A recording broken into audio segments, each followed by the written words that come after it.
Pertanyaan pertama, ini tentu saya baca yang lalu-lalu dulu ya. Pekan lalu, ini ada pertanyaan tersisa. Apakah bisa mendapatkan keutamaan uban menjadi cahaya di alam kubur atau di akhirat jika mengecatnya dengan warna selain warna rambut atau warna hitam? Tentu hadis yang berbunyi dan hadis sahih riwayat Imam Ahmad, siapa yang beruban sementara dia dalam keadaan Islam, maka uban tersebut akan menjadi cahaya yang terang baginya pada hari kiamat. Jadi lafaz hadis ini jelas, uban yang tidak diubah warnanya. Kalau dibiarin saja warna putih, maka itu berarti yang akan mendapatkan fadilah. Kalau dia ubah warnanya menjadi merah atau selain hitam, yang memang dibolehkan dalam sunnah, boleh menggunakan warna henna, ya, warna coklat atau kemerah-merahan, ini masih dibolehkan. Sebagaimana Nabi SAW menyuruh agar Abu Bakar meletakkan henna di janggut dan rambut ayahnya Abi Kuhafa. Juga Nabi SAW menyuruh Abdullah bin Umar untuk meletakkan warna coklat kemerah-merahan di janggutnya yang sudah mengeluarkan warna putih, gitu kan? Itu boleh saja dilakukan. Tapi kalau fadilah tadi, Allahu alam secara zahir hadis, memang yang dibiarkan dalam keadaan rambutnya putih, ya. Jam berapakah yang dimaksud dengan tidurnya Nabi Daud? Tidur pertengahan, sepertiganya untuk sholat, dan seperenamnya untuk tidur lagi. Kalau jamnya, Allahu alam, ya, tepatnya ya. Tapi sebagian ulama merincikan Nabi Daud alaihissalam tradisi beliau itu beliau tidur dulu habis isya, kemudian tidak disebutkan beberapa saat sebenarnya, tapi dibagi ya. Kalau kita bagi malam itu menjadi 1/6, jadi 6 waktu antara isya sampai subuh, nah itu berarti dibagi 6 saja. Kira-kira berapa jam tuh? Mulai isya misalnya kayak kita sekarang anggap jam 8, 9, ya. 9, 10, 11, 12, kemudian tambah 4 jam setelahnya, gitu kan? Berarti 8 jam kurang lebih, ya, 8 jam.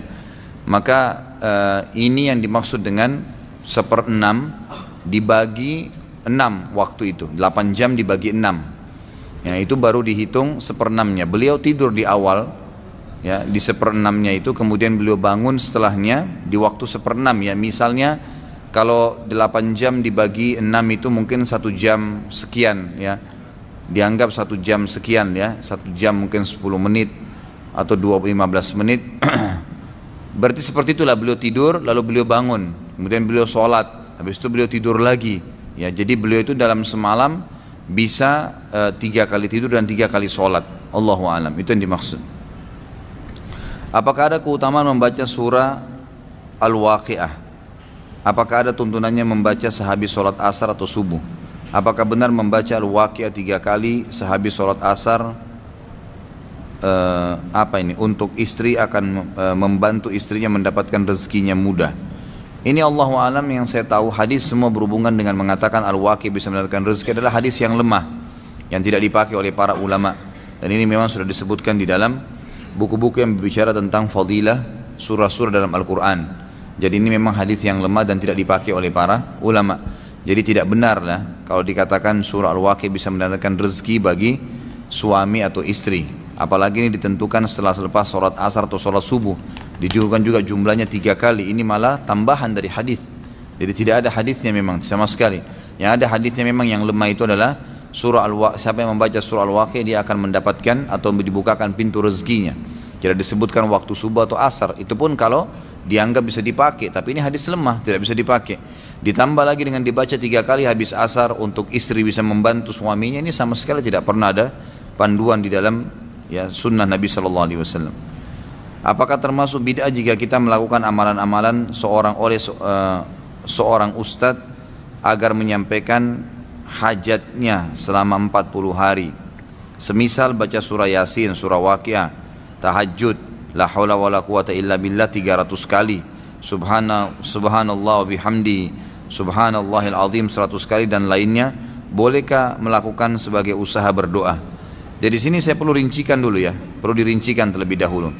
Kalau seandainya apa yang ditentukan oleh ustadz tersebut sesuatu yang Nabi SAW tidak pernah tentukan jumlahnya, tidak pernah tentukan jenis ibadahnya, maka bid'ah. Tapi kalau misal Nabi SAW mengatakan saya beristighfar sehari 70 sampai 100 kali. Lalu ada orang amalin tuh, saya mau amalin deh. Sekarang tiap hari saya baca begitu. Mudah-mudahan Allah Subhanahu Wa Taala mungkin setelah berjalan sebulan 2 bulan Allah mudahin sembuhin penyakit saya. Nggak ada masalah. Itu termasuk dalam bertawassul dengan amal soleh yang dibolehkan. Karena memang kita mengikuti tuntunan Nabi SAW, gitu kan? Yang tidak boleh kayak tadi misalnya membaca surah Yasin secara khusus atau la haula wala quwata illa billah 300 kali sementara Nabi tidak pernah tentukan seperti itu. Maka tidak boleh seseorang membuat-buat apa yang Nabi kita Muhammad SAW tidak anjurkan, tidak ajarkan. Tapi sekali lagi bertawassul dengan amal soleh yang pernah dituntun oleh Nabi SAW boleh, nggak ada masalah itu. Ustadz, kalau kita sholat tidak menghadap kiblat karena tidak tahu bagaimana hukumnya? Kalau diberitahu teman pada saat sholat sedang berlangsung, apakah langsung dibatalkan dan memulai sholat dari awal atau bagaimana? Kalau anda tidak tahu sama sekali dan memang sudah berijtihad, betul-betul yakin ini sedang hadap kiblat nih, gitu kan? Maka sah saja, tidak ada masalah. Karena memang tidak tahu ya. Kalau dia sudah sampai salam, tolong ikhwah jangan ditambah dulu pertanyaan ya. Ini masih banyak ini yang belum dibaca. Dengarin aja ilmunya, ini cukup insya Allah. Ini lihat nih. Masya Allah. Ini yang belum saya baca yang lalu ini, ya. Belum yang sekarang. Jadi jangan tambah dulu. Jadi kalau seseorang itu tidak menghadap kiblat dan dia betul-betul berijtihad, dia berusaha, oh memang setahu saya di sini kiblat. Tidak ada orang yang bisa ditanya sama dia, lalu dia Allah Akbar takbir. Sampai selesai salam, sudah selesai salam dia nggak tahu. Ada orang datang, ternyata kiblat dia sholat di situ kiblatnya ke arah sana, dia salah. Apakah dia harus mengulangi sholatnya? Kata ulama tidak perlu. Tidak perlu, karena dia memang beristihad awalnya, dia tidak tahu, gitu kan? Dia tidak tahu, maka tidak ada masalah. Dianggap orang yang tidak faham atau lupa, gitu kan? Seperti orang kalau lagi puasa lupa makan. Ya. Kalau pas lagi puasa, ada teman atau kerabat atau pasangan anda pas lagi makan, anda tahu dia puasa, jangan tiba-tiba dikagetin ya. Woi kamu nggak puasa, kesian nanti keselak. Biarin aja makan, tidak apa-apa. Sampai dia selesai hajatnya, jangan hasut, enak benar orang ini sudah makan 2 piring. Nggak apa-apa, biarin aja, gitu kan? Nggak apa-apa. Karena kata Nabi SAW, siapa yang berpuasa lalu dia makan karena dia lupa, dia minum karena dia lupa, maka dia lanjutkan puasanya. Karena sesungguhnya Allah yang telah memberikan makan dan minum padanya, gitu kan? Jadi nggak usah diingatin, biarin aja, nggak ada masalah. Itu kan memang kalau betul-betul dia lupa, kalau dia pura-pura lupa itu urusan dia dengan Allah gitu. Ya. Jadi nggak ada masalah. Kalau seandainya kita sementara lagi sholat, kemudian tiba-tiba ada orang datang menepuk, mas maaf mas, kiblatnya salah ke kanan dikit, maka bergerak aja, nggak usah berhentiin sholat, bergerak aja ke arah yang dituntun sama dia, kanan dikit kiri. Bahkan ulama fikih mengatakan boleh orang yang datang mengetahui saudaranya muslim yang lain sedang salah sholatnya, dia meluruskan, menggoyangkan badannya, mengarahkan, pegang pundaknya dua-dua. Tentu ini sesama jenis ya. Jangan lawan jenis dipegang pundaknya, nggak boleh. Di luar sholat aja nggak boleh, bagi dalam sholat. Pegang pundaknya, arahkan ke kanan sedikit mas, ini salah. Ini mbak harus ke kiri, diberikan syarat itu tidak masalah. Tapi kalau sudah sampai salam, maka nggak ada masalah. Ini apa ini? Kok tes printing begini? Hah? Ini siapa yang kirim ke saya nih? Oh belakangnya. Ada beberapa hal yang ingin saya tanyakan. Pada tahun 2008 saya melaksanakan ibadah haji dari Saudi Arabia karena saya bekerja di kota Riyadh.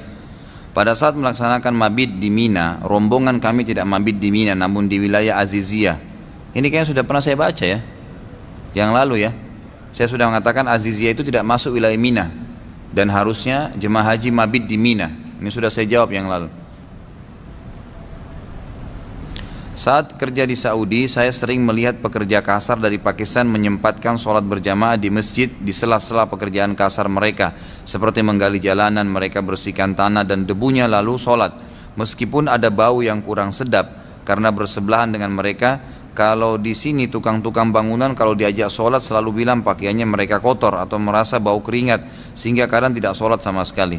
Mohon nasihat yang tepat Ustadz, karena saya banyak berhubungan dengan tukang bangunan untuk konstruksi. Tentu ini Tidak ada hubungannya ya antara orang sholat dengan bajunya kotor.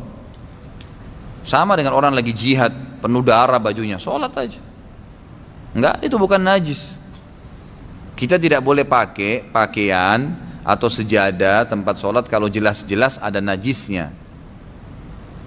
Kalau jelas-jelas ada najisnya, saya kira tanpa pertanyaan. Jazakallah khair. Kalau jelas-jelas ada najisnya, itu baru tidak boleh.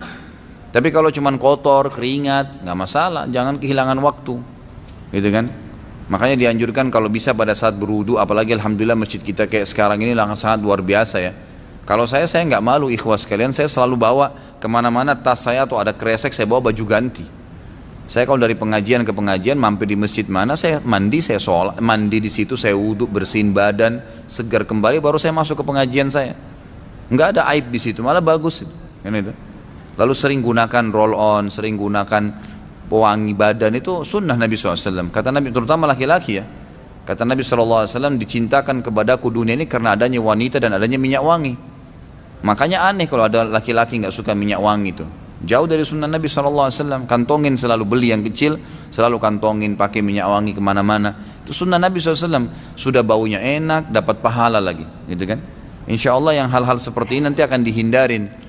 Ini berhubungan dengan masalah perlunya orang menjaga sholat walaupun bajunya kotor, yang penting tidak najis. Tidak kelihatan auratnya, silahkan dipakai, nggak masalah. Itu bukan alasan, gitu kan? Itu bukan alasan.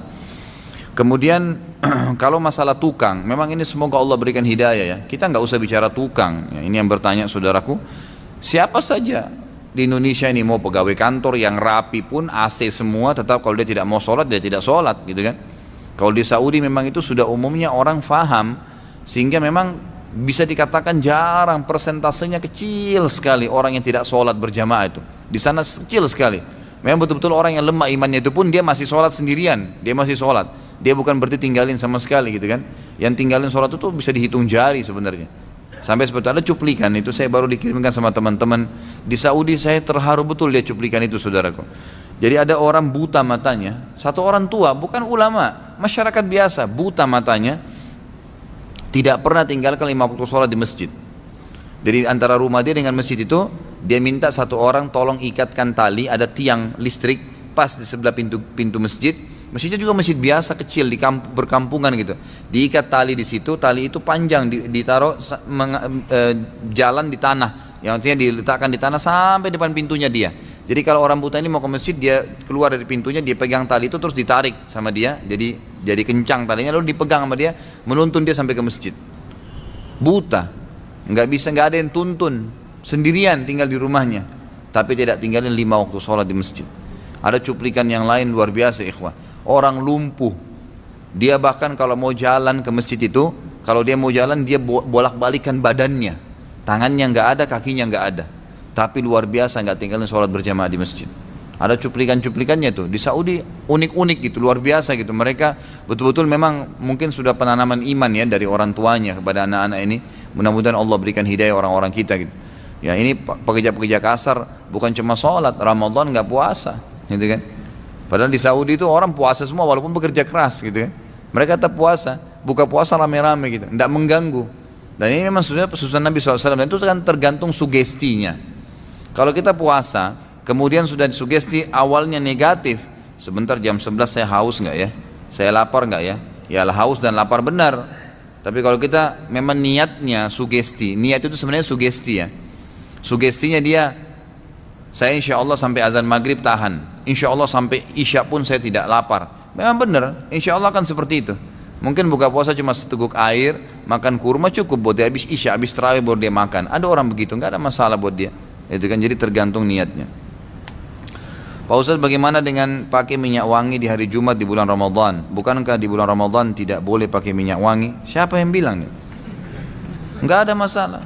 Emang kenapa kalau pakai minyak wangi? Oh, kalau cium wangi terus batal gitu? Nggak ada hubungannya. Jadi bagaimana kalau orang cium hirup bau makanan? Nggak batal itu. Tidak batal sampai ada sesuatu yang dimasukkan ya di dalam mulut, tenggorokan atau ke dalam melalui tenggorokan, itu yang memang sifatnya muftir, artinya mengenyangkan ya, mengenyangkan ya. Jadi kalau mengenyangkan maka tidak boleh, artinya dia kalau dimakan banyak nanti mengenyangkan, maka itu baru muftir, baru membatalkan. Jadi kalau orang tidak sengaja lewat di depan restoran ada orang lagi masak, dia lewat kecium, itu nggak batal, gitu kan? Bahkan ulama sepakat mengatakan bolehnya seorang wanita yang sedang memasak makanan untuk buka puasa suami dan anak-anaknya mencoba mencicipi di ujung lidahnya lalu membuangnya setelah itu, tidak memasukkan ke dalam. Itu hampir semua ulama fikih sepakat masalah itu dibolehkan, gitu kan? Dibolehkan, tapi hanya di ujung lidah. Minyak wangi pun boleh, nggak ada masalah, nggak ada larangan Ramadan atau lagi puasa pakai minyak wangi. Kalau sedekah lebih baik mana, ditargetkan jumlahnya atau tidak? Misal langsung ambil di kantong tanpa tahu jumlah yang disedekahkan. Sebenarnya sama saja ya, sama saya, tergantung niatnya. Tergantung niatnya, biar juga orang keluarin 100 ribu yang tiba-tiba dia pegang tapi kalau hatinya gerutu, gitu kan, sama juga bohong. Lebih baik orang yang ngeluarin 1.000 rupiah tapi ikhlas, gitu kan. Jadi kalau saran saya tentukan aja, kalau saran saya ya, jangan nanti syaitan godain, begitu kita main tutup mata tarik ternyata 100 ribu yang keluar, kemudian sebentar nyesal, coba tadi yang 5 ribu aja kan, hilang ikhlasnya nanti. Jadi tentuin aja, keluarin di kantong, lihat kira-kira kebutuhan saya mana, lalu keluarin, tidak masalah ya. Jadi itu termasuk hal yang bijaksana kalau kita milih. Boleh minta alamat email dan nomor HP-nya Pak Ustadz untuk minta saran dan tanda tangan, tanya-tanya maksud saya, salah ya. Boleh insya Allah ya. Kalau email lebih baik ke web aja ya, di web saja, karena saya terus terang ikhwat dan akhwat mohon maaf kalau ada yang masuk di BlackBerry saya, ada yang masuk di WhatsApp, kadang-kadang saya nggak jawab, terlalu banyak, bukan saya nggak mau jawab. Kadang-kadang saya bangun tidur sudah ada 120 SMS yang masuk, WhatsApp ada. Bahkan di Wisol TV pernah disebarin nomor HP saya, lagi manasik umroh, saya tidak sengaja, maksud saya mau sampaikan kepada jemaah yang mau umroh dengan saya, ini nomor HP konsultasi sebelum umroh sama saya. Nanti diputar sama teman-teman Wisol TV, semua seluruh Indonesia nonton. Jam 3 subuh kerang-kering nomor HP saya. Jam 3 subuh siapa yang bel saya ini, saya nggak kenal nomornya, dan habis nomor yang satu lagi. Ternyata teman-teman Wisol TV, itu pernah jam 3 subuh putar ceramah saya, gitu kan.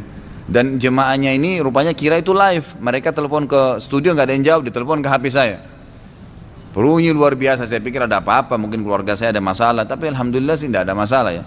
Jadi saya mohon maaf kalau memang ikhwat selama ini dan akhwat yang saya tidak sempat jawab, ya itu bukan disengaja tapi memang keadaannya, kondisinya tidak memungkinkan, tangan saya cuma 2 gitu. Jika kita deposit di bank syariah lalu meminjam uang dengan jaminan deposit tersebut dan di awal akad peminjaman uang pihak bank menetapkan cicilan tiap bulannya sekian rupiah tanpa menyebutkan akumulasi akhir dari cicilan tersebut. Jika ditelaah hasil akumulasi akhir dari cicilan akumulasi tersebut melebihi dari jumlah yang dipinjam, namun peminjam tidak keberatan akan kelebihan tersebut, apakah hal ini dibolehkan? Apakah termasuk riba atau tidak? Saudaraku, hukum riba atau bukan hukum riba atau tidak riba itu bukan dari masalah ridho atau tidak ridho. Hukumnya haram. Zina diajak atau sengaja mau tetap zina, nggak bisa dijadikan tolok ukur begitu. Jadi jangan Anda bilang, oh kalau saya pinjam uang kemudian dilebihkan, ya karena saya juga mau, saya butuh, nggak apa-apa deh, saya ridho. Nggak bisa, memang hukum penambahan sesuatu dari hutang itu tidak boleh. Baik dari pihak orang yang mengembalikan, yang utang, atau orang yang punya piutang. Ya, kalau dari awal sudah disepakati ya.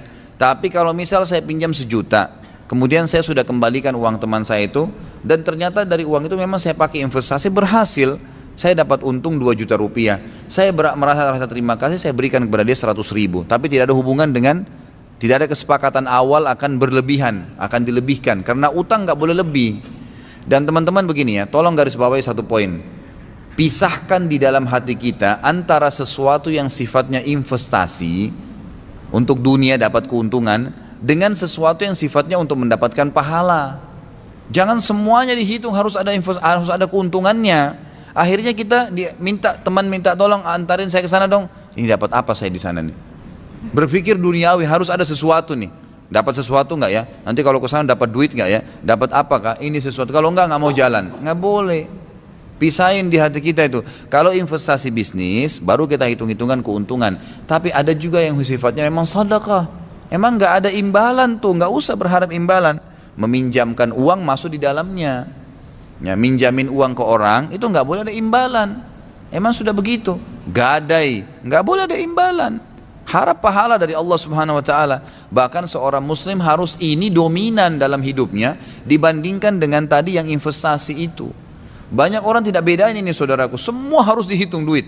Apa untungnya nih? Gak boleh begitu. Akhirnya tidak ada amal yang ikhlas, tidak ada amal yang untuk akhirat kita. Karena semua sudah kita ambil balasannya di dunia. Jadi coba bedain itu.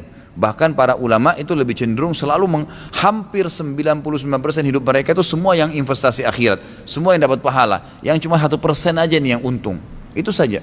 Abu Hanifah rahimahullah pernah kedatangan seorang wanita dan berkata, wahai imam, dia tahu dia ulama besar, punya toko sutra di Irak, ya gitu kan.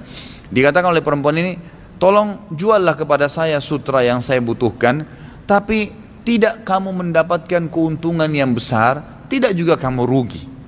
Abu Hanifah rahimahullah memberikan kepada ibu tersebut dengan harga 3 dirham.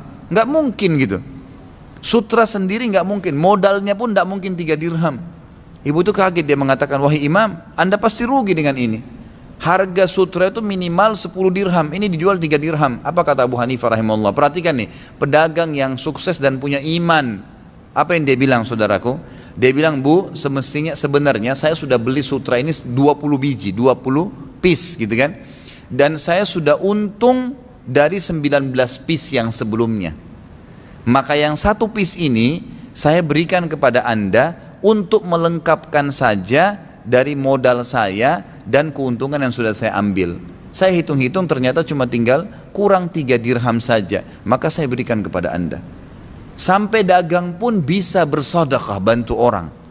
Ini banyak orang subhanallah tidak dagang, tidak apa, tapi semua harus dihitung duit, gitu kan? Semua harus ditolak ukurkan dengan uang. Jadi nggak ada niatnya untuk mendapatkan pahala di akhirat. Jadi saya sarankan termasuk yang tidak boleh ada tambahannya adalah hutang dan juga gadai. Ya. Termasuk juga ikhwas sekalian menjaga amanah-amanah orang adalah tanggung jawab. Banyak orang kontrak rumah, dia tidak menjaga kontrakan itu. Dirusak lampunya, dirusak catnya, nggak boleh ikhwah. Kalau anda bisa meninggalkan tempat kontrak itu dan bertengkar sama yang punya tempat karena sudah merusak bertempat dan anda berhasil lari, dari Allah nggak bisa lari. Allah akan hukum anda, nggak boleh. Bagaimana kita terima catnya, bagaimana kita terima pintunya, kamar mandinya, lantainya, begitu kembalikan. Ada orang sewa mobil, rusak mobilnya orang. Oh karena bukan mobil saya, polisi tidur ditabras saja, lubang-lubang di macam-macam sampai rusak mobilnya orang. Nggak boleh ikhwan, haram ini, nggak boleh sama sekali. Ya kita harus tidak boleh melakukan satu perbuatan yang kita tidak senangi buat diri kita. Kata Nabi SAW, la yu'minu ahadukum hatta yuhibbu li akhihi ma yuhibbu li nafsi. Tidak akan beriman seseorang sampai dia mencintai untuk saudaranya apa yang dia cintai untuk dirinya sendiri. Nggak boleh. Kan gitu. Kalau kita tidak, coba bayangkan kalau kita pemilik mobil, maukah mobil kita digituin? Kalau kita pemilik rumah, maukah rumah kita digituin? Tentu kita nggak mau, gitu kan? Jadi harus menjaga. Ingat, Allah Azza wa Jalla maha melihat, maha mengetahui, maha mendengar. Nggak boleh. Kita bisa zalimi seseorang, kita bisa dari seseorang, tapi dari Allah Azza wa Jalla tidak mungkin. Inna Allah la yakhfa alaihi syai'un fil ardi wala fis sama'. Allah itu tidak ada yang tersembunyi bagian di langit dan di bumi. Allah tahu semuanya. Hati-hati saudaraku. Dan pasti sabda Nabi SAW berlaku, al jaza'u min jinsil amal. Balasan akan datang sesuai dengan kadar perbuatan seseorang. Menipu hari ini, ditipu besok. Gibah hari ini, digibah nanti. Fitnah hari ini, difitnah. Merusak barang orang, dirusak juga barang kita nanti. Jadi jangan heran. Berlakulah sebagai hamba Allah yang mukmin yang tahu semua itu. Mohon penjelasan masalah murabaha dan musyarakah. Ini sudah saya jelaskan yang lalu ya. Ya, murabaha dengan musyarakah sudah saya jelaskan yang lalu. Jadi teman-teman bisa kembali ke cuplikan kita yang lalu. Ustadz, laki-laki dapat keutamaan pahala 27 derajat dan 25 derajat jika sholat berjamaah di masjid. Bagaimana perempuan mendapatkan pahala tersebut sedangkan perempuan lebih utama sholat di rumah? Perempuan tersebut belum menikah. Jadi yang benar hadisnya adalah 25 kali lipat pahala dan diangkat 27 derajat. Itu yang benar. Ya. Jadi hadis yang pertama, hadis 25 kali lipat adalah hadis sahih riwayat Imam Ahmad. Kata Nabi SAW, sholat seseorang di antara kalian di rumahnya dan di pasarnya dibandingkan di masjidnya berjamaah, itu perbandingannya 25 kali lipat. Kalau 27 derajat, hadis riwayat Imam Bukhari Muslim. Kata Nabi SAW, sholat berjamaah dibandingkan sholat sendiri perbandingannya 27 derajat. Bukan 27 kali lipat ya. Maka Ibnu Abbas mengatakan satu derajatnya ini perbandingan 20 derajat itu adalah satu derajat ke derajat di atasnya jaraknya 500 tahun. Baik, ini dapatkan laki-laki. Bagaimana dengan perempuan? Maka ulama mengatakan hadis yang menjelaskan perempuan lebih afdal sholat di rumah dihubungkan dengan hadis sholat berjamaah. Sabda Nabi SAW yang berbunyi hadis sahih riwayat Hakim, wanita yang sholat di ruang tamu rumahnya lebih afdal daripada di luar rumahnya termasuk masjid. Dan dia sholat di dalam kamar tidurnya lebih afdal, lebih besar lagi pahalanya dibandingkan kalau dia sholat di ruang tamunya. Jadi perempuan makin tertutup makin besar pahalanya, laki-laki makin terumum, rame-rame makin besar pahalanya. Lalu bagaimana caranya perempuan mendapatkan fadilah berjamaah tadi? Ya dia sholat berjamaah di rumahnya, gitu kan? Perempuan yang sholat sendiri di rumahnya sama dengan pahala laki-laki sholat sendiri di rumah, di masjid. Perempuan yang sholat berjamaah di rumah sama dengan laki-laki berjamaah di masjid. Begitu, jadi jamaah dipertemukan dengan jamaah. Walaupun juga perempuan boleh ya untuk sholat di masjid, bukan tidak boleh. Sebagaimana sabda Nabi SAW dalam hadis sahih riwayat Imam Ahmad, la tamna'u ima Allahil masajid. Enggak boleh kalian larang hamba-hamba Allah wanita untuk ke masjid.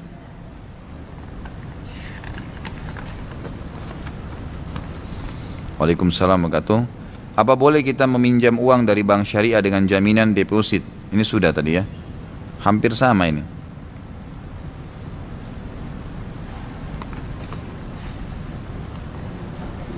Bagus juga kalau pertanyaan kembar-kembar nih, jadi biar cepat selesai. Pak Ustadz, hukum kerja di bank apa? Gitu. Ya kalau banknya konvensional riba, haram. Kira-kira Anda mau saya jawab apa nih? Boleh? Nggak boleh, haram. Kalau orang itu takut kepada Allah SWT dan mudah-mudahan saya termasuk di dalamnya, tidak mungkin saya bilang oh iya nggak apa-apa, nggak boleh. Emang haram, haram ya haram.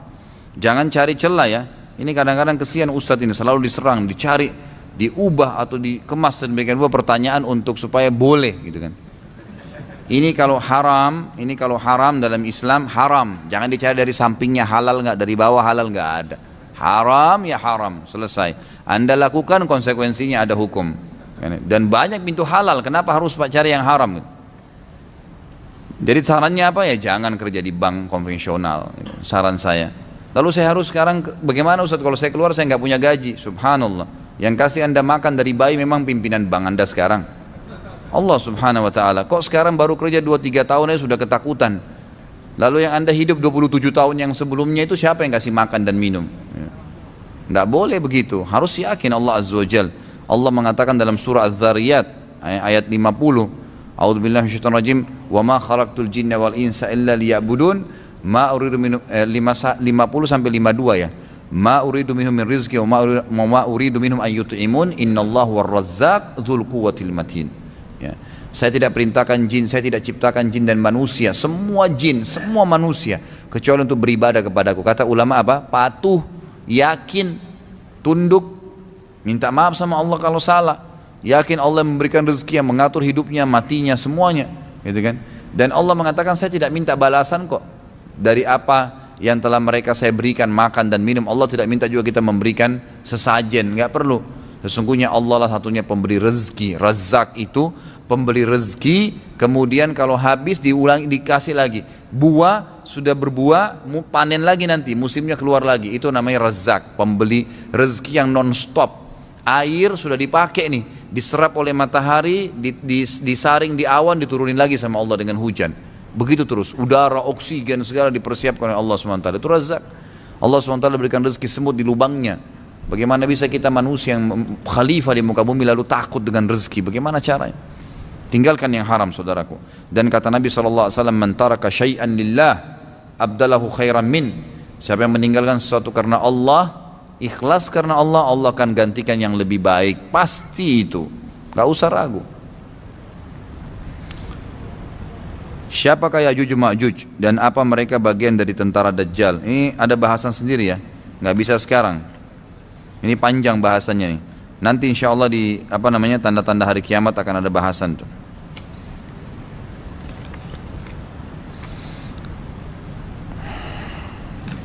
Ini sama. Seorang akhwat dilarang suaminya memakai jilbab syar'i selalu dengan orang tuanya dan jarang bersama istri. Selalu mendapat tekanan ketika ingin melakukan ibadah dan ketaatan, tapi sang suami tetap menafkahkan dan menjalankan sholat. Apakah dengan ini sang akhwat boleh menceraikannya? Dan apa nasihat Ustadz?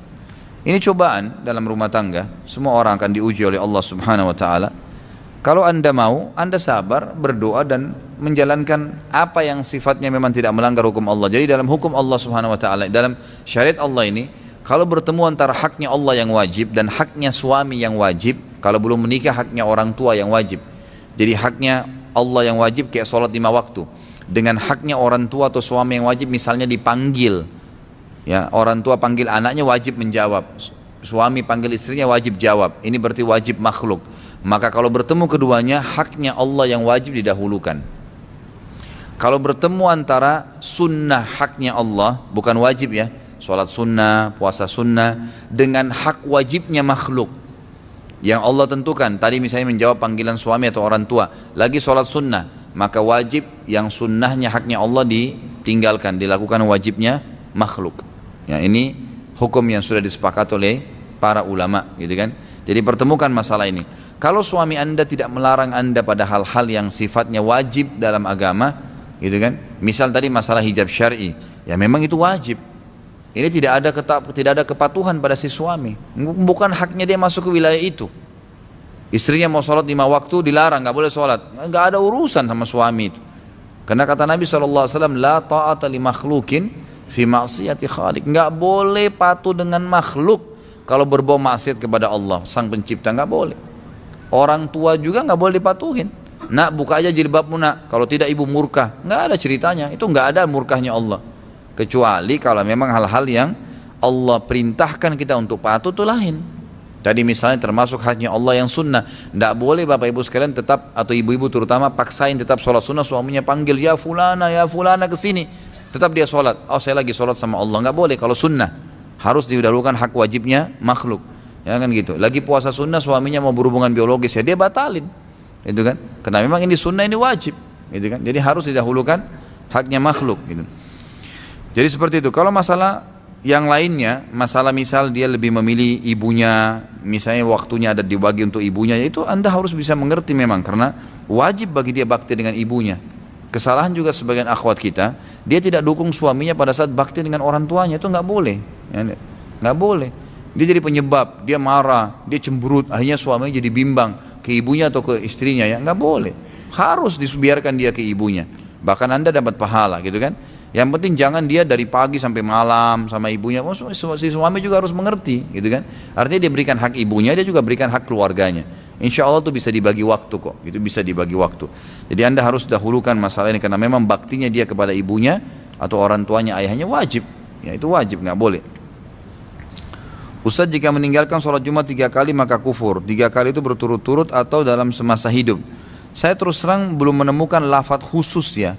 Lafadz yang sahih yang berbicara memang meninggalkan 3 kali itu kufur. Tapi yang ada hadis sahih yang kita bahas yang lalu adalah Allah akan buat hatinya termasuk dicap oleh orang-orang yang lalai. Artinya setelah itu dia akan sulit melakukan ibadah. Itu yang ada dalam hadis sahih gitu. Tapi kalau tadi ini ada sebuah athar ya, kalau tidak salah disebutkan, tapi saya juga belum bisa memastikan 100% tentang kesahihan daripada dalil itu, gitu kan. Intinya tidak boleh meninggalkan Jumat, karena meninggalkan Jumat sama halnya dengan meninggalkan sholat wajib secara sengaja. Secara umum hukum ulama meninggalkan sholat wajib hukumnya kufur, gitu kan. Hukumnya kufur kalau memang dia jahdan, bangkang, nggak mau. Tapi kalau hanya malas-malasan, maka ini berarti kena ancaman dosa besar. Sebelumnya saya bekerja di bank konvensional dan saat ini berpindah ke bank syariah karena dengan maksud menghindari riba. Tapi di bank syariah pun tidak murni syar'i, masih ada praktik-praktik riba. Saya harus bagaimana Pak Ustadz? Apa saya harus mencari pekerjaan lain? Ya jelas, cari kerjaan lain. Tidak usah khawatir. Mau makan di restoran ini ada haramnya, pindah di sebelah, oh ternyata ada juga haramnya. Cari yang ada halal, pasti masih banyak, gitu kan? Mau nikah sama ini, perempuan ini nggak benar. Mau nikah sama ini, perempuan ini nggak benar. Ternyata di sana masih ada. Minta kepada Allah SWT. Masih banyak, gitu kan? Masih banyak yang hadir memenuhi majelis-majelis ilmu. Masih banyak orang-orang soleh. Minta kepada Allah Subhanahu Wa Taala. Yang kita sayangkan ini, banyak sekali orang ikhwas dan akhwat sekalian, mau berdoa sama Allah pada hal-hal yang dia anggap perlu saja. Misal lagi sakit keras, baru bilang ya Allah sembuhin saya. Tapi kalau dia mau supaya dapat rumah, nggak bilang ya Allah kasih saya rumah. Ya Allah mudahin saya beli mobil, nggak kredit ya Allah supaya cash. Kenapa nggak bilang begitu sama Allah? Ya kan itu. Banyak orang tidak, nanti kalau udah kronis, ya Allah sembuhin. Kenapa nggak dari awal? Ya kan?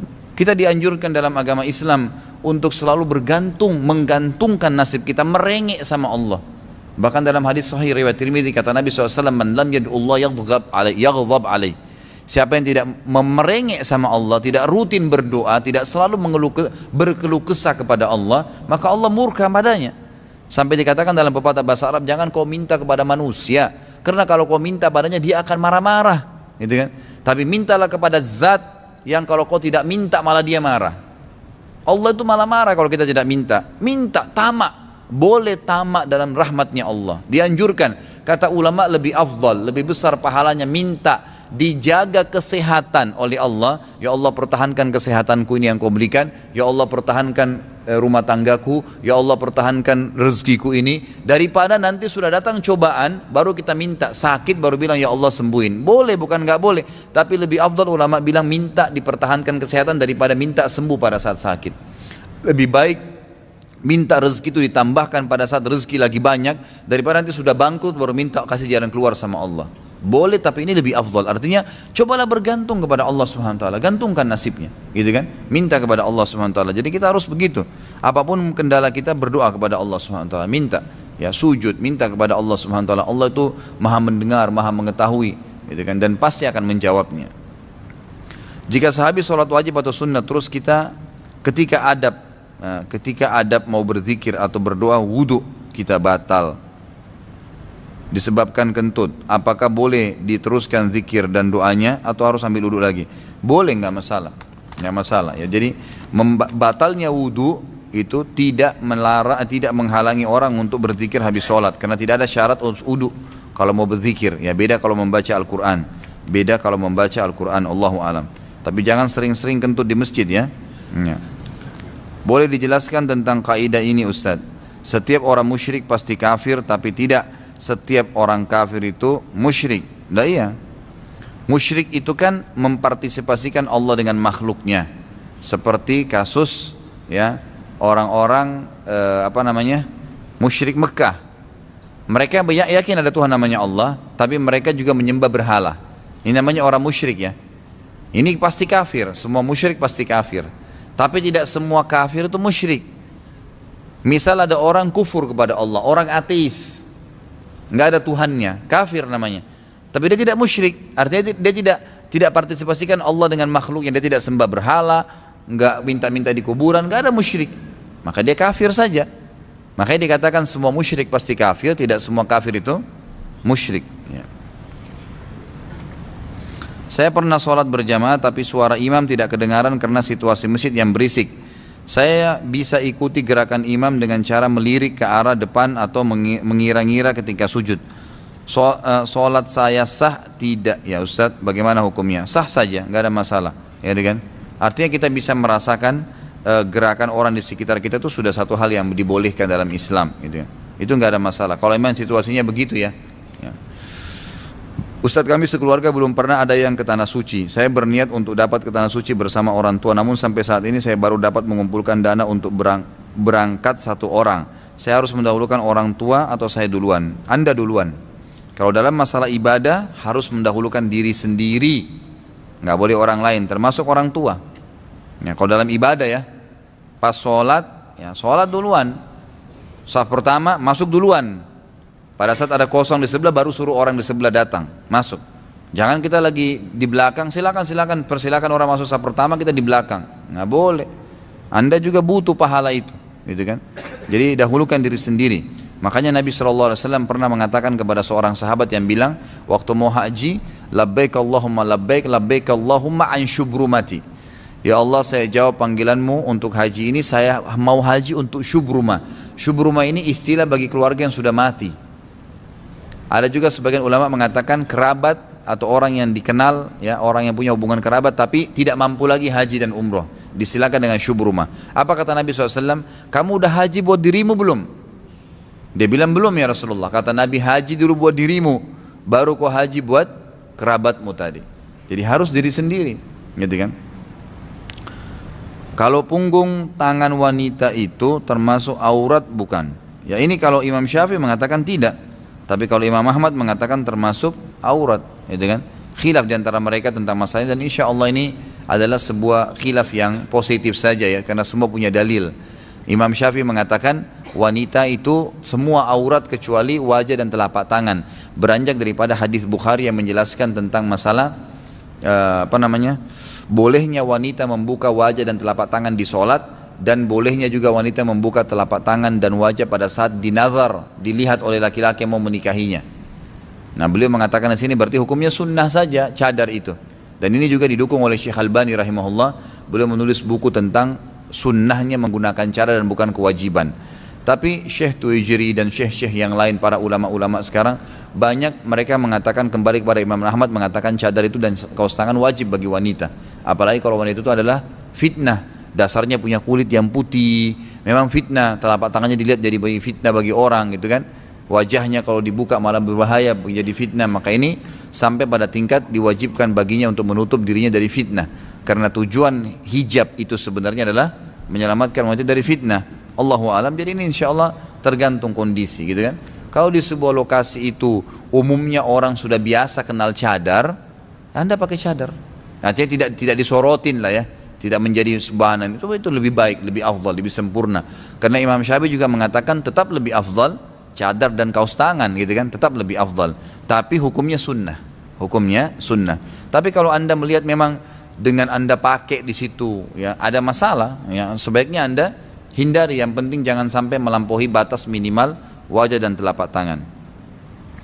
Apakah boleh kita mengomentari seseorang di dalam hati? Apakah kadar dosanya sama dengan kita berkomentar dengan teman? Jadinya bergosip. Biasakan hatinya berzikir. Sama saja, mulutnya nggak gosip tapi hatinya gosip kan? Ya. Sama saja, nanti akhirnya kalau saya bilang boleh saja, kira-kira bagaimana? Tiap hari Anda gerutu nanti dalam hati, gitu kan? Jadi nggak boleh, sama saja, gitu kan? Tapi kalau dikatakan apakah kadar dosanya sama, Allahu alam. Saya tidak tahu kalau itu. Itu urusannya Raqib dan Atid, gitu kan? Saya jelas menyampaikan hukum Allah saja. Apa hukumnya mengusap wajah setelah sholat dan setelah berdoa? Apa hukumnya bersalaman setelah sholat? Semuanya nggak pernah ada tuntunan dari Nabi SAW. Jadi nggak ada tuntunan Nabi SAW setelah salam mengusap wajah. Itu nggak ada dalilnya. Satu pun nggak ada hadisnya. Jadi nggak ada. Sama dengan habis berdoa usap wajah. Nggak ada. Ini cuma tradisi kita saja. Saya juga lihat ada tradisi banyak sekali ya di Indonesia yang dijadikan sebagai sebuah bawaan gitu. Kalau pada saat kunut pun subuh membalik telapak tangan. Saya nggak tahu kenapa balik telapak tangan itu, gitu kan? Katanya karena ada doa di situ minta agar dijauhkan dari keburukan. Tidak pernah ada riwayat menjelaskan Nabi SAW yang membalik telapak tangan pada saat berdoa. Yang ada adalah beliau pernah mengangkat tangan, iya, gitu kan? Beliau pernah berdoa tidak mengangkat tangan, iya. Ini yang ada. Bahkan beliau pernah mengangkat tangan sangat tinggi, itu sampai kelihatan ketiak beliau SAW. Itu memang ada. Hadis-hadis sahih semuanya. Tapi kalau dibalik telapak tangan nggak ada. Ini aneh-aneh ini. Ya, jadi tidak boleh dibuat. Gitu. Jadi ini tidak pernah ada sunnahnya ya. Termasuk ikhwas sekalian tidak boleh bersalaman setelah sholat kalau dijadwalkan itu. Dianggap bagian paket dengan sholat berjamaah. Jadi dianggap nggak enak kalau nggak salaman gitu kan. Lain kalau habis sholat memang kebetulan kita mau pamit, mau jalan, kemudian salaman, tidak dihubungkan dengan zikir habis sholat ya. Dengan habis sholat itu tidak ada masalah. Tapi kalau kayak kita biasa di Indonesia ini kan sudah jadi tradisi salaman. Apalagi ditambah lagi dengan membaca salawat keliling-keliling masing-masing semua. Ini sama sekali nggak ada tuntunannya ikhwah ya. Hati-hati, jadi nggak boleh. Nggak bolehnya itu bukan karena salawatnya ya, bukan karena salamannya, tapi karena tidak pernah ada panduan dari kiai dan guru kita Muhammad sallallahu alaihi wasallam. Ikutilah beliau apapun sifatnya. Kedipan matanya pun kalau perlu diikutin. Kalau nggak dilakukan jangan dilakukan. Selesai, hidup akan bahagia. Hari Jumat disunahkan banyak membaca salawat. Bagaimana kita tahu banyak? Kita tahu banyak kalau kita tidak hitung. Jadi bolehkah menggunakan tali konter sejenis tasbih digital mirip seperti yang digunakan oleh doorman untuk menghitung jumlah tamu? Di sana ketahuan sudah berapa banyak kita bersalawat, 1000 atau lebih. Jazakallah khair. Menghitung zikir itu sunnah Nabi SAW. Tapi menggunakan telapak tangan, jari-jari kita. Ini Allah sudah kasih garis nih. Tinggal dihitung saja, gitu kan? Karena dalam hadis dikatakan oleh Nabi SAW, tangan yang dipakai berzikir akan menjadi saksi pada hari kiamat. Kata para ulama adalah seperti yang Nabi SAW contohkan, yaitu menghitung jari-jari ini. Walaupun ada sebagian ulama Syafi'iyah yang mengatakan tidak masalah menggunakan konter itu, tidak masalah menggunakan tasbih itu. Ya, ini sebagian ulama Syafi'iyah yang mengatakan ya, karena mereka menganggap itu adalah sesuatu yang digunakan untuk mengingatkan. Tapi permasalahannya kalau jumhur ulama mengatakan kalau itu adalah tradisi agama tertentu nggak boleh. Seperti kasus kalau orang menggunakan tasbih kayak orang Hindu misalnya yang besar ditaruh di lehernya, kan banyak orang Islam begitu biasa, gitu kan? Jadi hampir sama, tradisi agama lain tidak boleh, itu sudah tidak boleh kan? Ya, ini kalau anda lihat darurat, dan saya sarankan untuk tidak menggantungkan diri dengan alat-alat seperti ini ya. Jadi usahakanlah pakai jari, kita biasakan berzikir habis jari, karena kalau tidak nanti tergantung. Kalau tidak ada tasbih kita jadi tidak enak, tidak bisa berzikir, gitu kan? Jadi usahakan lebih baik dengan menggunakan tangan. Tapi saya tidak menyalahkan orang yang melakukannya ya. Saya tidak berani mengatakan dengan menggunakan itu berarti bid'ah, itu nggak tahu, Allahu alam. Ya, karena ada sebagian ulama Syafi'iyah mengatakan boleh. Ya. Bolehkah sholat duha berjamaah? Nggak boleh. Ya, jadi sholat berjamaah itu hanya sholat yang Nabi SAW contohkan, seperti sholat tahajud, sholat tarawih, gitu kan, sholat jenazah. Nah itu memang berjamaah, sholat gerhana itu berjamaah. Tapi kalau yang Nabi tidak contohkan berjamaah seperti sholat duha, sholat rawatib, qobliyah, ba'diyah, gitu kan, sholat sunnah wudu, tahiyat masjid, ini nggak pernah ada contoh dari Nabi SAW berjamaah. Jadi tidak boleh duha berjamaah. Apakah akikah dulu atau kurban dulu? Lalu hukum akikah itu sunnah apa? Kenapa harus selalu dipertemukan? Selalu pertanyaan sama akikah atau kurban? Emangnya anda lahir pas bersamaan dengan hari kurban? Gitu kan? Ini selalu dihubungkan begini. Tidak usah dihubungkan ikhwah. Ada kesempatan lakukan dulu, gitu kan? Mana yang Allah mudahin pada saat itu? Lagi Idul Adha, ya kurban lah. Gak usah dihubungkan lagi dengan akikah. Kadang-kadang orang terlalu perhitungan, mau satu ekor kambing digabung dua-duanya, nggak bisa. Karena hal wajib nggak boleh digabung dengan sunnah, gitu kan? Akikah kan wajib, ya, hukumnya wajib. Sementara kurban hukumnya sunnah muakkadah, gitu kan? Jadi dianjurkan saja. Jadi ini dibedain, tidak boleh disamain sebenarnya. Jadi kondisional.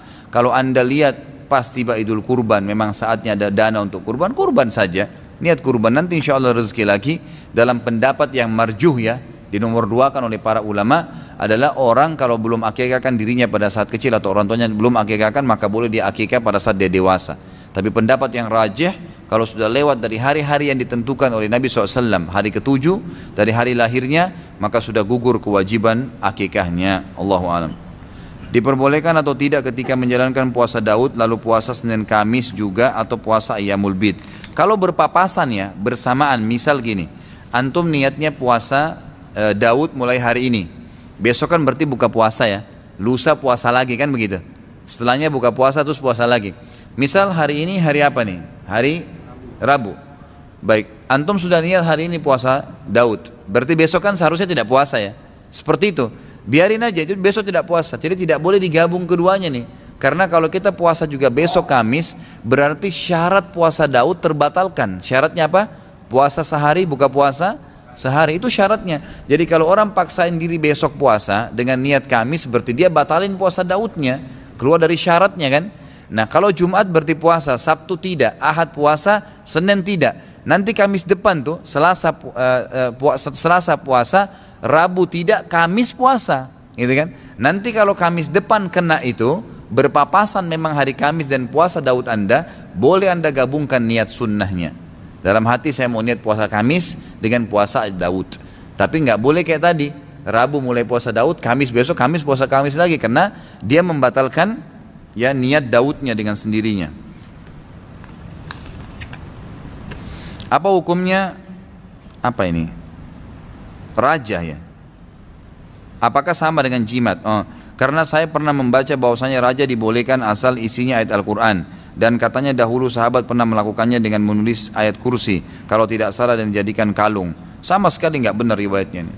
Tidak pernah Nabi SAW dan para sahabat, terutama sahabat yang dikatakan ya, itu menggantung-gantungkan sesuatu di kalung di diri mereka, termasuk ayat-ayat Al-Quran.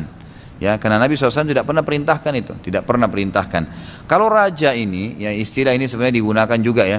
Biasanya kalau raja yang saya tahu digunakan itu untuk pelaris dagangan atau untuk ditaruh di bangunan, di atap-atap bangunan supaya rumahnya selamat dan seterusnya lah gitu kan, tidak kebakaran, tidak masuk pencuri. Ini sama saja buhul, sama saja dengan jimat, cuma jimat itu yang digantung di badan manusia. Kalau raja ini lebih cenderung digantung di badan hewan, di toko usaha, di rumah, lebih cenderung begitu. Jadi sama saja sebenarnya buhul, dua-duanya nggak boleh. Dan saya pastikan tidak pernah ada riwayat bahwasanya sahabat pernah menggantungkan surah ayat kursi di badan beliau.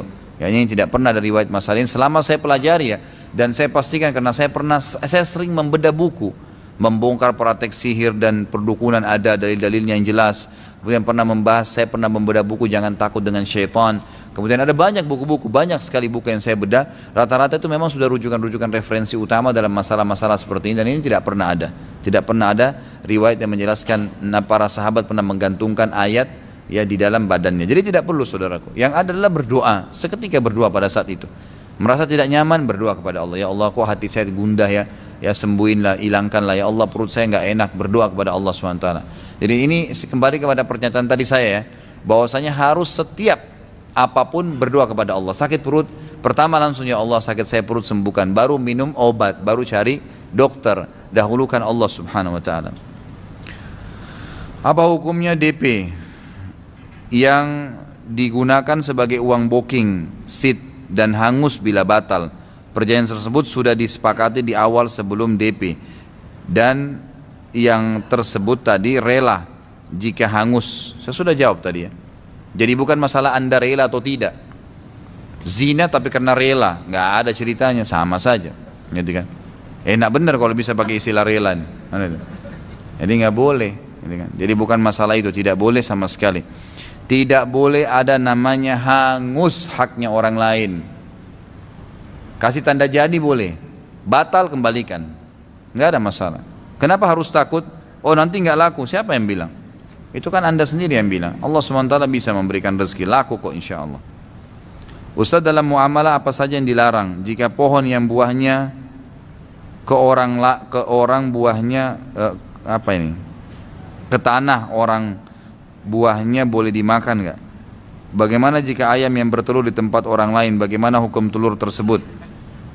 Masya Allah, banyak telur dijual di pasar gitu kan. Kenapa harus tunggu telur? Baiklah, maaf saya bercanda ya. Yang bertanya jangan tersinggung.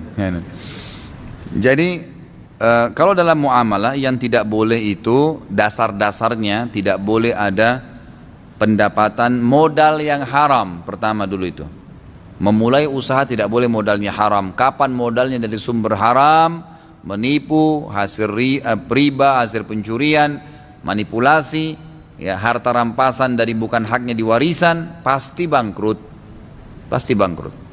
gitu kan? Tidak boleh pendapatan, tidak boleh modalnya haram. Yang kedua, tidak boleh ada unsur gharar. Kalau transaksi nggak boleh ada merugikan salah satu dari dua pihak. Kayak tadi kasus misalnya DP yang hangus, itu gharar namanya. Nggak boleh. Dia batal, kemudian tidak jadi. Ya itu konsekuensi Anda bisnis, harus bisa. Gitu kan? Kalau mau lebih aman, nggak usah pakai DP, nggak usah pakai mau sekarang tentukan, tidak mau ya nggak usah. Ada pembeli lain datang berarti hak dia, udah selesai urusannya. Dan bertawakal lah ikhwah, tidak boleh terlalu menggantungkan nasib pada sesuatu gitu, pada orang. Seakan-akan sudah tidak laku ruko saya kalau saya nggak jual sama orang ini. Itu persepsi yang salah. Berdoa coba kepada Allah SWT, sujud, minta kepada Allah, ya Allah lakuin ruko saya, laku itu. Ya, kadang-kadang kita tidak mau minta sama Allah hal-hal yang besar. Ya, hal-hal yang kepepet atau kecil saja minta kepada Allah, ini salah. Minta kepada Allah Subhanahu wa ta'ala. Kemudian tidak boleh ada gharar ya, tidak boleh ada riba. Tadi utang yang berbunga. Kemudian tidak boleh ada manipulasi. Tidak boleh ada manipulasi, harus transparansi semua, tidak boleh ada ya ditipu, dikemas, rekayasa, semua tidak boleh ini. Nota yang palsu lah, bohong, usahanya nggak ada, fiktif semuanya, ini semua tidak boleh. Itu kan? Tidak boleh ada unsur maisirnya, judinya, mengundi nasib di situ. Ya, ini tidak boleh sama sekali ada dalam muamalah. Allahu alam. Jika pohon yang buahnya jatuh ke tanah, kalau buah itu jatuh di dalam lokasi pagarnya pemilik pohon, nggak boleh diambil. Tapi kalau jatuhnya di jalanan, boleh diambil, nggak ada masalah. Karena dalam hadis dijelaskan Kalau sesuatu pohon itu yang sudah keluar dari batas tanah seseorang, maka itu sudah menjadi hak umum, nggak ada masalah itu, gitu kan? Kalau ayam tadi bertelur, kembalikan kepada pemiliknya. Ya. Jadi kalau anda tahu ini ayamnya tetangga ini bertelur di rumah saya, bukan dibilang kesempatan pecahin langsung digoreng, gitu kan? Ya. Kembalikan, anda pasti tahu pemiliknya, kembalikan. Ya. Ustadz, berdosakah ketika kita berkomentar tentang seseorang? Ini sudah tadi.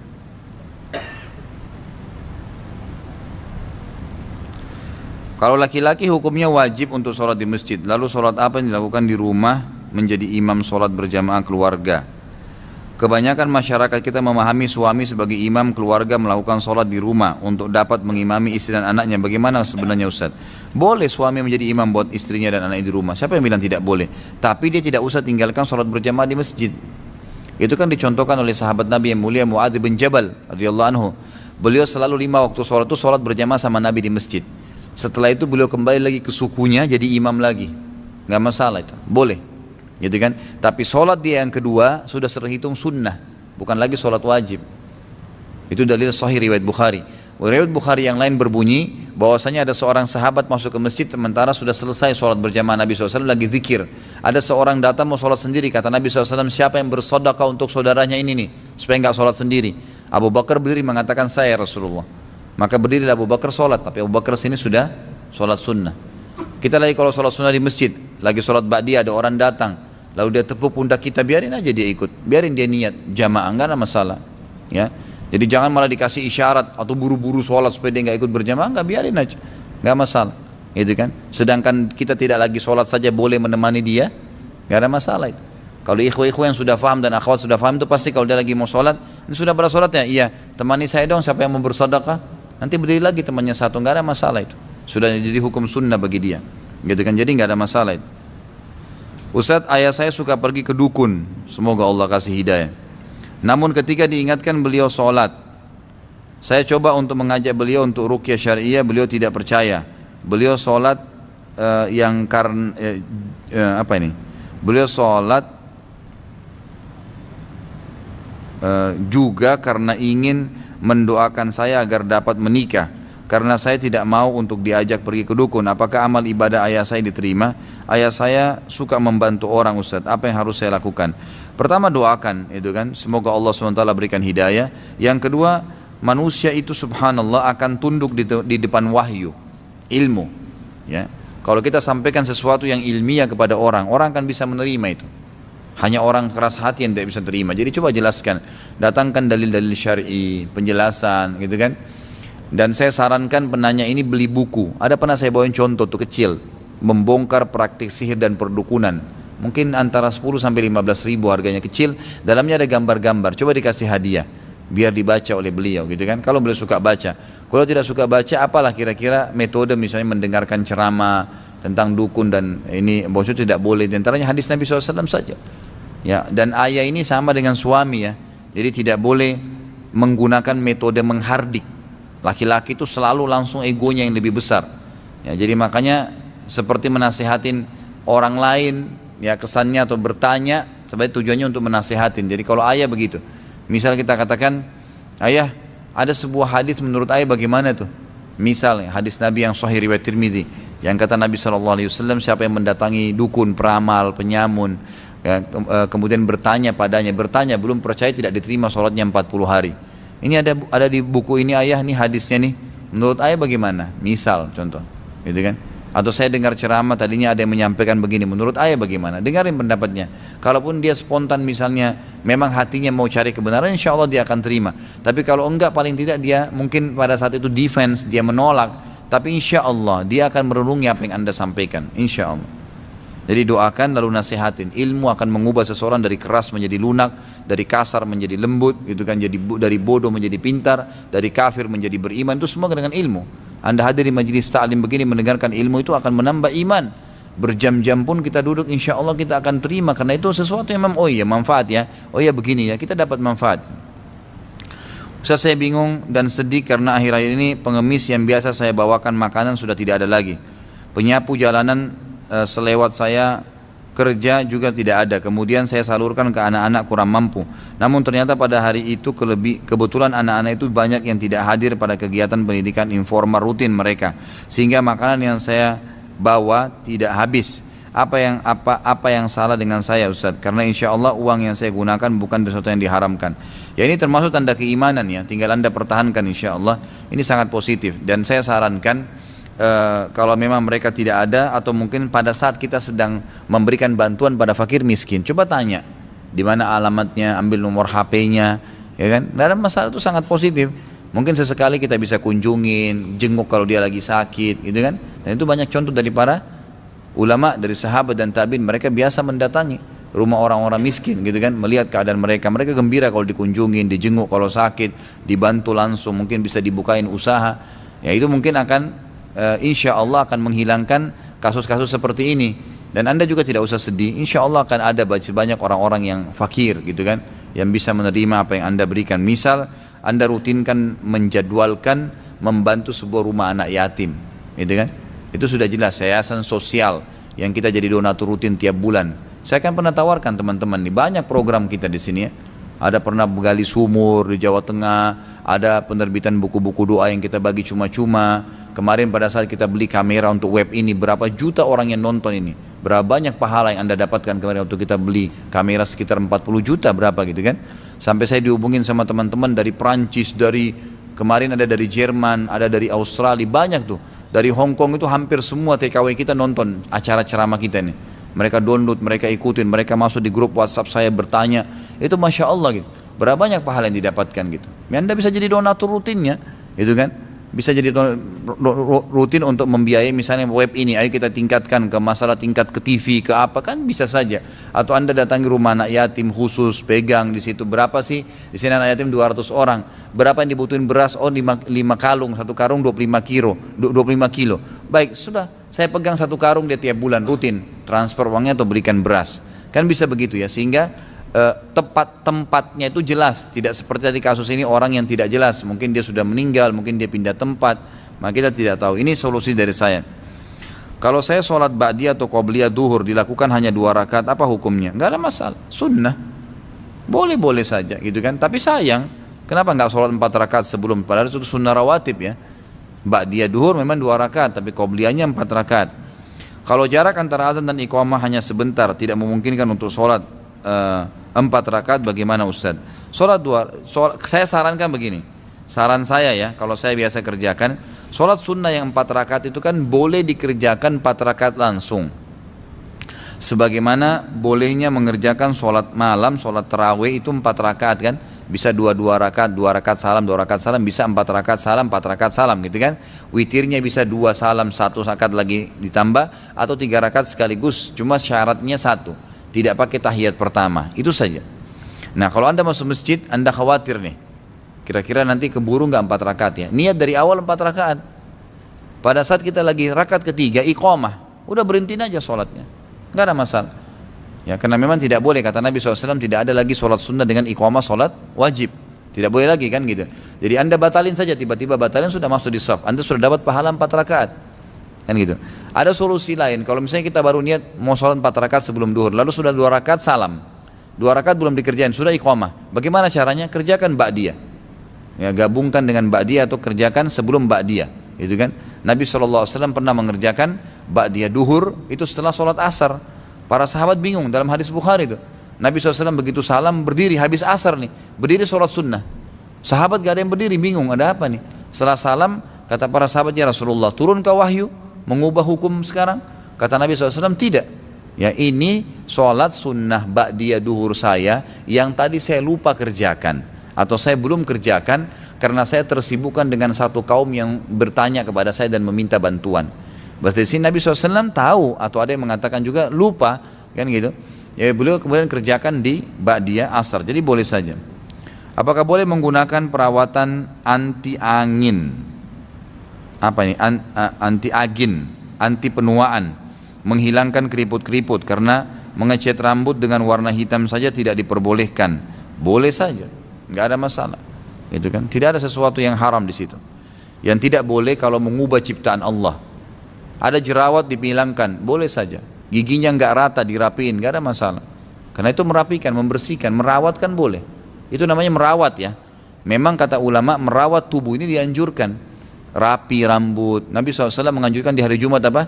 Mandi yang bersih, pakai minyak wangi, menyisir rambut, pakai baju yang bersih. Karena itu semua dianjurkan dalam Islam. Disuruh potong kuku, disuruh cukur bulu ketiak, perawatan diri. Nabi SAW meletakkan wangi-wangian di tubuh beliau dari batang leher beliau sampai ke kaki beliau. Ya, seperti serbuk dari negeri Syam yang beliau suruh istri beliau SAW untuk taruh, dan beliau kecuali kemaluan beliau letakkan sendiri SAW. Jadi boleh saja menurut saya, Allah alam. Yang tidak boleh itu kalau mengubah, nggak ada apa-apa diubah, operasi plastik sampai dibentolin, sampai di apa, sampai ini, yang tidak boleh, yang aneh-aneh saja gitu kan. Jadi nggak perlu semua itu. Lagian tidak ada masalah kok sebenarnya. Masalah orang bilang saya jelek atau saya gagah atau saya cantik itu persepsi kok. Nggak usah khawatir, semua makhluknya Allah gitu kan. Ikan ada yang jelek, ada yang gagah, ikannya ada yang bagus, hidup sama-sama di laut nggak apa-apa gitu kan. Kenapa anda mesti takut? Percaya diri aja jalan, insya Allah kita makhluknya Allah kok ya. Sejelek-jeleknya tetap akan ada jodohnya gitu kan, asal mau menikah. Kalau dia rewel yang jadi masalah nih ya. Apa hukumnya menggunakan cat kuku ketika sholat? Apakah sah? Kalau cat kuku ini sebaiknya dijauhi ya, sebaiknya dijauhi catnya ya. Tapi kalau menggunakan henna itu lebih cenderung masih bisa ditembusin air, Allahu alam. Tapi kalau cat kuku itu umumnya memang dia tebal sehingga tidak membuat ada air yang bisa meresap. Dan ini juga dikatakan oleh para ulama dibolehkan digunakan pun kalau mewarnai kuku itu kalau untuk menghias ya, untuk keluarga, untuk istri, untuk suami maksudnya ya. Jadi tidak boleh tempat umum. Kalau dia menggunakan merah di kukunya atau warna yang lain, kalau henna itu kecoklat-coklatan biasanya untuk memperindah tangan wanita, sehingga kalau kukunya berwarna, kulitnya akan kelihatan lebih terang gitu kan, lebih putih ya kalau memang dia putih, atau lebih cerah. Dan ini dibolehkan tapi di depan suami. Kalau di tempat umum, kalau dia sudah pakai henna begini, dianjurkan pakai kaos tangan.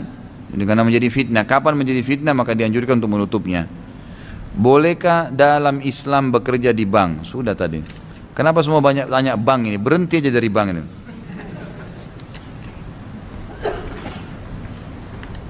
Apakah hidayah itu? Apa yang akan dirasakan oleh orang yang mendapatkan hidayah? Terima kasih banyak Pak Ustaz. Hidayah itu petunjuk dari Allah Subhanahu wa taala.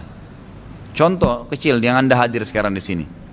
Kalau ada yang saya sampaikan dari sekian banyak pertanyaan tadi, Anda rasakan mendapatkan petunjuk, oh begitu ya hukumnya, oh begini ya, oh saya harus hati-hati ya, itu hidayah namanya.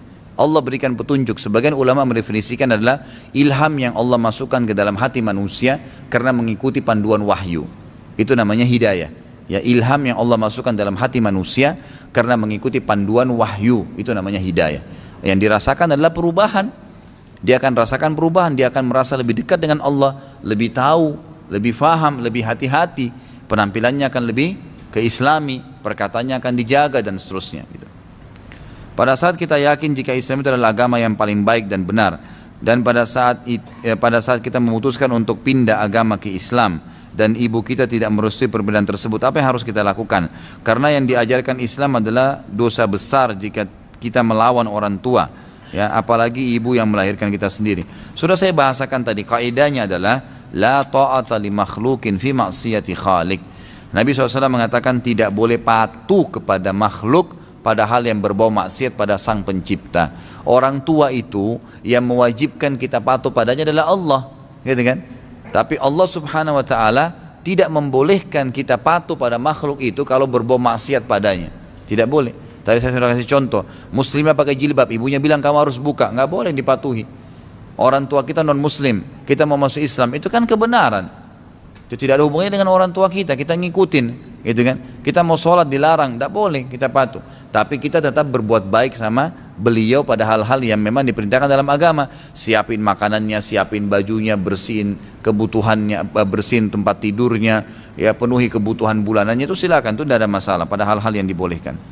Jika dalam sholat jamaah setelah selesai kita tidak mendahului atau mengalami sebelah kita dengan apa ini maksudnya? Tidak mendahului atau mengalami sebelah kita dengan tujuan memberitahukan bahwasanya hal tersebut tidak ada contohnya dan bisa termasuk perkara bidah. Apakah hal tersebut lebih baik atau salaman saja untuk mendahulukan ukhuwah? Bagaimana hal tersebut. Oh, masalah salaman ya, boleh saja. Kalau dia ulurkan tangan, Anda salaman saja, nggak ada masalah, nggak usah tolak, gitu kan? Dengan niat memang ini orang cuma mau salaman umum, jangan dihubungkan dengan paket sholat, walaupun dia niat begitu. Dan lebih afdal Anda nasihatin, karena memang ini ingkar mungkar ya. Sampaikan mohon maaf sambil salaman. Sudah tahu belum Pak? Sudah tahu belum Bu? Ini dalam Islam tidak pernah ada contohnya salaman Nabi sholat, gitu. Dia bisa bahasakan. Kalau takut dia tersinggung, berdoa ya Allah berikan hidayah, gitu kan? Itu minimal ingkar mungkar. Tapi kalau dia selalu terlanjur ulurkan tangan, jangan ditolak. Nggak ada masalah. Apakah diperbolehkan mengkhususkan memperlama sujud hanya di sujud terakhir? Bukankah perintah memperlama sujud adalah dari awal? Ya, dari awal sebenarnya. Tidak ada khusus yang terakhir. Karena kata Nabi SAW, kalau kalian ruku agungkan Allah, kalau kalian sujud perbanyak doa, karena sangat jarang doa ditolak pada saat sujud. Sudah sedekah solat. Apa ini? Pada kisah Abu Bakar yang apa ini? Disuruh Rasulullah SAW menemani sahabat jamaah ketika datang terlambat. Apakah diperbolehkan menjadi imam? Boleh, nggak ada masalah. Kalau memang dia adalah orang yang baik. Makanya Muadz bin Jabal sholat bersama Nabi SAW berjamaah, lalu beliau jadi imam di kaumnya. Tadi saya kasih contoh suami jadi imam buat istri anaknya, boleh saja. Kalau memang dia orang yang paling layak untuk jadi imam. Apakah boleh untuk sholat subuh? Bukankah tidak ada sholat setelah subuh sampai syuruk? Nggak ada masalah.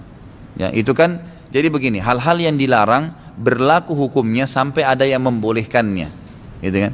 Jadi kalau ada satu dalil yang membolehkan pengecualian, maka boleh. Misal habis subuh sampai terbit matahari nggak boleh sholat sunnah kan? Tapi ada hadis yang berbunyi misalnya, janganlah seorang dari kalian masuk ke masjid kemudian dia duduk kecuali sudah sholat 2 rakaat. Ini nggak kenal waktu. Berarti tahiyat masjid di sini dikecualikan. Nggak boleh masuk subuh kemudian langsung duduk di masjid, gitu kan? Kita harus sholat dulu, sholat sunnah, sholat jenazah, sholat wudhu. Ini semua tidak ada batas waktu. Pengecualian dari hal-hal waktu-waktu yang dilarang. Jadi kalau dikecualikan itu tidak ada masalah. Apakah tetap mendapat pahala sholat Jumat ketika imam sudah naik mimbar? Kita masih berjalan ke masjid. Dapat sholatnya, pahala sholat Jumatnya. Tapi pahala sedekah seperti bersedekah dengan unta, dengan sapi, dengan kambing, dengan ayam, dengan telur itu tidak ada. Yang kata Nabi SAW, siapa yang datang di awal waktu pahalanya seperti bersedekah dengan unta, di waktu kedua seperti sama sapi, waktu ketiga seperti bersedekah dengan kambing, waktu keempat dengan ayam, waktu kelima telur, sampai khatib naik atau imam naik di atas mimbar. Kalau sudah naik, malaikat tutup bukunya dan mendengarkan khutbah. Artinya pahala sedekah yang seperti ini hilang. Tapi sholat Jumat dapat, tidak ada masalah. Dan ulama sudah sepakat mengatakan sampai orang itu mendapatkan ruku di rakaat pertama. Maaf, ruku di rakaat kedua. Ini juga perlu saya luruskan, mungkin saya pernah keliru sebutkan ya. Jadi kalau memang di ceramah saya yang lalu saya katakan di rakaat pertama keliru, itu di rakaat kedua. Ruku di rakaat kedua Jumat, kalau ada seseorang datang rakaat kedua imamnya. Selama imam masih ruku, lalu dia datang ruku, dia dapat Jumat. Tapi kalau dia imamnya sudah berdiri dari rakaat kedua ya, ruku rakaat kedua, Sami Allah liman hamidah, dia baru datang mau ikut, niatnya sholat duhur, bukan lagi Jumat, karena dia sudah tidak mendapatkan 1 rakaat pun dari Jumat itu. Ini kan jadi jelas. Saat sholat Jumat tidak ada qobliyah Jumat. Apakah ada ba'diyah Jumat? Ada, ba'diyah Jumat ada 4 rakaat. Hadis Nabi SAW menjelaskan masalah tersebut. Kalau qobliyah itu memang ada disebutkan berhubungan dengan masalah apa? Qobliyah itu tahiyat masjid. Bukan dikatakan qobliyah ya, tapi tahiyat masjid. Cuma ba'diyah Jumat ada, ba'diyah Jumat ada. Allahu a'lam. Mungkin sampai situ dulu Bapak Ibu sekalian. Kalau ada benar dari Allah, kalau salah dari saya mohon dimaafkan. Subhanakallahumma bihamdika asyhadu an la ilaha illa anta astaghfiruka wa atubu ilaik. Wassalamualaikum warahmatullahi wabarakatuh.